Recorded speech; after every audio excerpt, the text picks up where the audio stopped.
¿A poco los indios piensan? Uno pudiera creer que son palabras dichas al inicio de la conquista, cuando el obispo Las Casas tuvo que acudir a Madrid para tratar de demostrar que los indígenas, que los indios de las tierras recién descubiertas y colonizadas por Cristóbal Colón y sus compañeros tenían alma y por lo tanto eran seres humanos. ¿A poco los indios piensan? Fue la respuesta que le dio a mediados de los años 50 del siglo XX el director de la Facultad de Filosofía y Letras de la UNAM, el doctor Francisco Larroyo, doctor en filosofía, formado en la tradición de la filosofía alemana, tradición sólida, antigua, imponente, al joven maestro Miguel León Portilla, que se interesaba por investigar la filosofía náhuatl en sus fuentes. ¿A poco los indios piensan? Le respondió el doctor Larroyo, muéstrame de qué está hecho el pensamiento náhuatl. León Portilla le contestó recitándole unos versos de un poema que había traducido su maestro, el padre Ángel María Garibaica. ¿Acaso los hombres somos verdaderos? ¿Acaso podemos decir palabras verdaderas? ¿Acaso podemos darle un rumbo al corazón? Y después León Portilla dijo al doctor Larroyo, ¿no le parece que esas son preguntas filosóficas y poéticas? ¿A poco los indios piensan? ¿A poco los que han sido vencidos tienen derecho a usar la palabra y contar su versión de la historia? ¿A poco los pobres pueden esperar justicia? ¿A poco de verdad existe el reino de los cielos? ¿A poco lo pequeño tiene fuerza y lo débil esperanza? ¿A poco cabe esperar que los que tienen hambre lleguen a comer un día? ¿A poco es cierto que el reino de los cielos es para los niños y para los que son como ellos?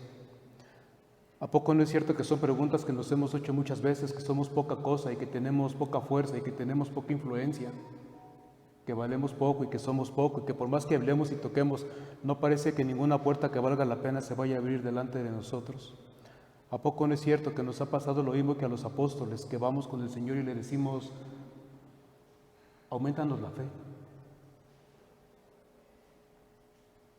Porque tenemos una natural desconfianza hacia lo pequeño y hacia lo distinto y hacia lo pobre. En España la filósofa Adela Cortina lo ha dicho claramente a sus compatriotas. Lo nuestro no es xenofobia, nosotros, dice ella, los españoles no tenemos ni miedo ni desprecio por los extranjeros, lo nuestro es aporofobia. Tenemos desprecio y miedo de los pobres, porque extranjeros son extranjeros los jugadores que llegan a muchos de los clubes millonarios del fútbol español, y los españoles no les huyen, ni los expulsan, les aplauden, y les pagan los millones de euros que no les pagan a los otros compañeros del país, porque tenemos una natural desconfianza en nuestro corazón herido por el pecado, hacia lo pequeño y hacia lo pobre, y hacia lo distinto. ¿A poco no es cierto?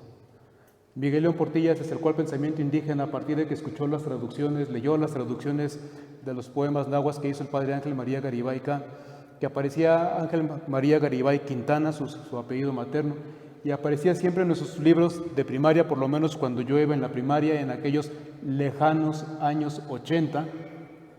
Sus poemas maravillosos, nunca nos dijeron que era sacerdote católico, de eso nos enteramos de rebote y mucho tiempo después. Miguel León Portilla lo conoció y el doctor Larroyo lo mandó con él para hacer su tesis doctoral sobre el pensamiento filosófico de los nahuas. Y el padre Ángel María Garibaica, que era muy devoto de nuestro fundador, el padre José María Vilaseca, y venía con frecuencia al templo de la Sagrada Familia a rezar ante los rezos del padre Vilaseca, amaba nuestra colonia. Y por cierto que el doctor León Portilla también era oriundo de nuestra egregia colonia Santa María la Ribera. Ahora resucita nuevamente el intento de volver a ponerle el nombre de León Portilla a nuestra Alameda de Santa María la Ribera y que se llame Alameda de Santa María la Ribera Miguel León Portilla. ¿No sería más fácil, digo yo, y no sería mejor homenaje y más fructífero poner una estatua al doctor León Portilla en la Alameda, en lugar de querer cambiarle el nombre a la Alameda, que nadie va a llamar de todas maneras León Portilla? Si es por falta de llaves, yo les dono de las chapas que hemos cambiado de la parroquia, que son como unas 35,000. y quizá me quede corto. O una plaquita afuera de donde nació, si no me estoy mal informado, nació en alguna casa que estuvo en la esquina de Cedro y Sor Juana. Se le puede poner ahí una placa y decir: aquí nació Miguel León Portilla, el hombre que creyó que los indígenas pensaban. El hombre que creyó en lo pequeño de nuestro pueblo.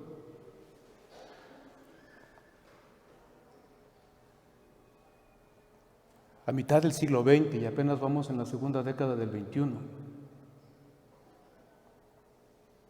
Hasta da miedo pensar lo poco que hemos avanzado en nuestro pensamiento y en nuestro aprecio por lo pequeño y por lo distinto. A Miguel León Portilla se le debe la frase el encuentro de dos mundos para hablar de lo que ocurrió en 1492. No un descubrimiento, sino un encuentro de dos mundos. En fin, el doctor León Portilla, si viviera, estaría de acuerdo conmigo en que lo que hemos traducido habitualmente como fe en la Sagrada Escritura podría traducirse mejor con la palabra confianza. Miguel León Portilla me parece que fue jesuita, por lo menos estudió con ellos en la Universidad de California, católico, conoció también la iglesia antes del concilio. Pues el pobre no se pudo actualizar en teología y conoció la iglesia antes del concilio, tampoco se le puede pedir todo a todo el mundo, pero era católico y hablaba y leía el griego, el hebreo, el latín, hablaba inglés, francés, alemán, italiano, portugués. Como el padre Ángel María Garibaica, seguro estaría de acuerdo conmigo el doctor León Portilla, y por cierto que cuando fue a conocer al padre Ángel María Garibaica le dijo: joven, ¿usted quiere hacer una tesis doctoral sobre el pensamiento náhuatl y no habla náhuatl? Vaya y apréndalo y luego regrese. Regresó a los 6 meses.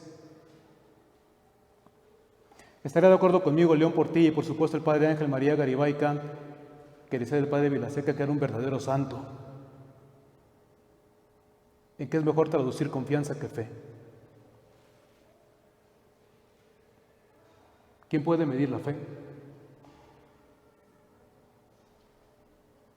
La confianza no es una cosa que se mida, es una cosa que simplemente a la que hay que desatarle la correa y dejar que salga y corra y haga su trabajo.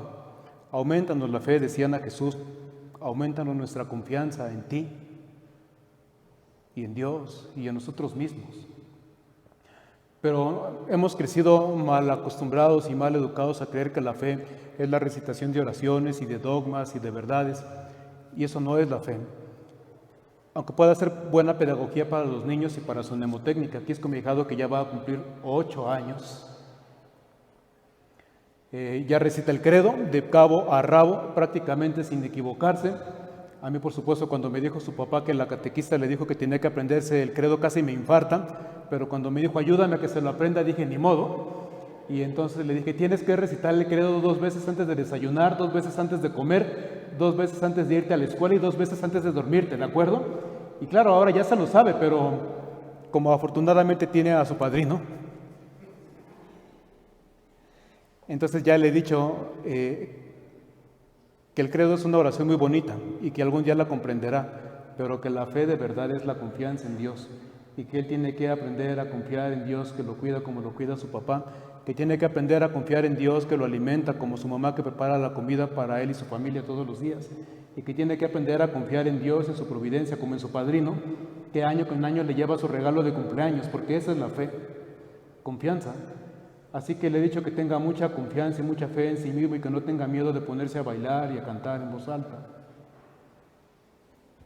Porque Dios nos ha regalado a todos una voz maravillosa, a todos. Algunos hemos perdido la confianza en nosotros y nos hemos quedado a mitad de camino y de carrera.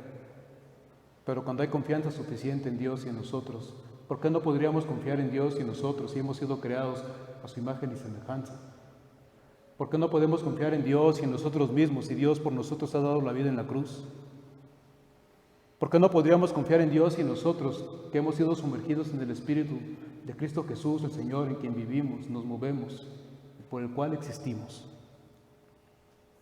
Ojalá que nos quede claro de ahora en adelante porque en esa parroquia no decimos te rogamos, óyenos, te rogamos, Señor. Ruegan los esclavos a sus amos, pero los hijos confiamos en nuestros padres. Los amados confiamos en el amor y no andamos rogando. Ruega el que no confía y el que no conoce, al que no sabe amar. Pero si Dios no sabe hacer otra cosa más que amar, en Él hay que confiar, siempre, aún en lo pequeño, aún cuando hace hambre y es de noche y hace frío. Hay que confiar en Dios siempre, hasta en la cruz. Todos tenemos fecha de caducidad, como los yogures, dice Álvaro O'Neill, que es un viajero profesional, que desde siempre su corazón le pedía conocer el mundo y salió a conocerlo. Todos tenemos fecha de caducidad y la traemos en la tapa, dice él, y se toca el cráneo, pero la traemos por dentro y por eso no la conocemos. Pero vamos a morir, es cierto, algún día, todos. Decía Nezahualcóyotl, el rey poeta,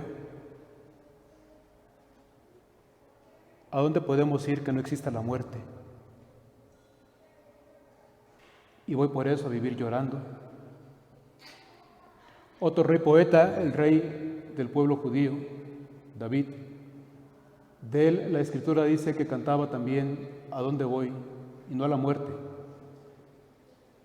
Le cantaba al Señor, ¿a dónde voy? Que no estés tú. Si subas a las nubes, allí te encuentro. Si bajo a acostarme en lo profundo del abismo, allí estás tú. Por doquiera tu mano me alcanza. En ti la noche no es oscura. Y a donde vaya tu mano me alcanza y tu ternura me abraza por todos lados.